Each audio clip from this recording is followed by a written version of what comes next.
ডিসেম্বরেই ঘোষণা করা হবে আসন্ন জাতীয় সংসদ নির্বাচনের তফসিল। এই নির্বাচনী আবহের মধ্যে 237 আসনে প্রার্থী ঘোষণা করেছে বিএনপি, যেখানে বড় চমক দলটির চেয়ারপারসন খালেদা জিয়া।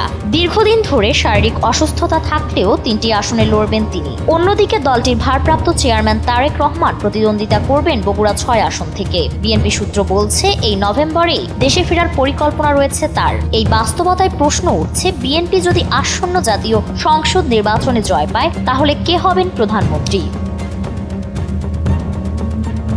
বিএনপির পক্ষ থেকে এসব বিষয়ে এখনো কোনো আনুষ্ঠানিক ঘোষণা আসেনি। রাজনৈতিক বিশ্লেষকদের মতে, খালেদা জিয়াকে 3টি আসনে প্রার্থী করা বিএনপির একটি কৌশলগত পদক্ষেপ।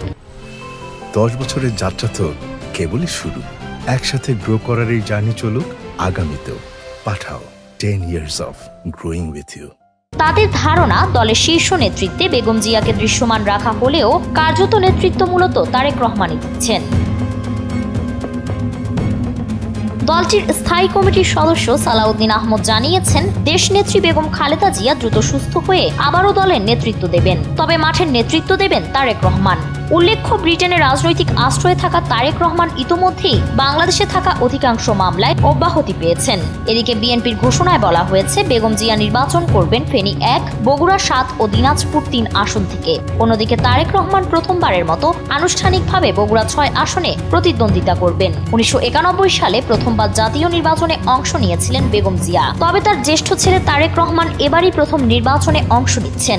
যদিও 2008 সালের 22 জানুয়ারির নির্বাচনে তিনি প্রার্থী হয়েছিলেন, কিন্তু সেই নির্বাচন শেষ পর্যন্ত হয়নি। আওয়ামী লীগ আমলে 2018 সালের 8 ফেব্রুয়ারি জিয়া আরফানেজ ট্রাস্ট দুর্নীতি মামলায় খালেদা জিয়ার কারাদণ্ড হওয়ার পর বিএনপির পক্ষ থেকে তারেক রহমানকে ভারপ্রাপ্ত চেয়ারম্যান হিসেবে ঘোষণা করা হয়েছিল। মূলত এরপর থেকে দলীয় কার্যক্রম তাকে ঘিরেই পরিচালিত হচ্ছে। তারেক রহমান এসব কর্মকাণ্ড লন্ডন থেকে পরিচালনা করে আসছিলেন। 2024 সালের 5 আগস্ট শেখ হাসিনা সরকার পতনের পর খালেদা জিয়া নির্বাহী আদেশে মুক্তি পান এবং চিকিৎসার জন্য লন্ডনে যান। সেখানে দীর্ঘ 7 বছর পর মা ও ছেলের সাক্ষাৎ হয়। দলের ভেতরে অনেকেই মনে করছিলেন, খালেদা জিয়া হয়তো মাত্র একটি আসনে প্রার্থী হবেন আর তারেক রহমান একাধিক আসনে, কিন্তু ঘোষণার পর দেখা যায় উল্টো চিত্র। খালেদা জিয়া 3টি আসনে, তারেক রহমান 1টি আসনে।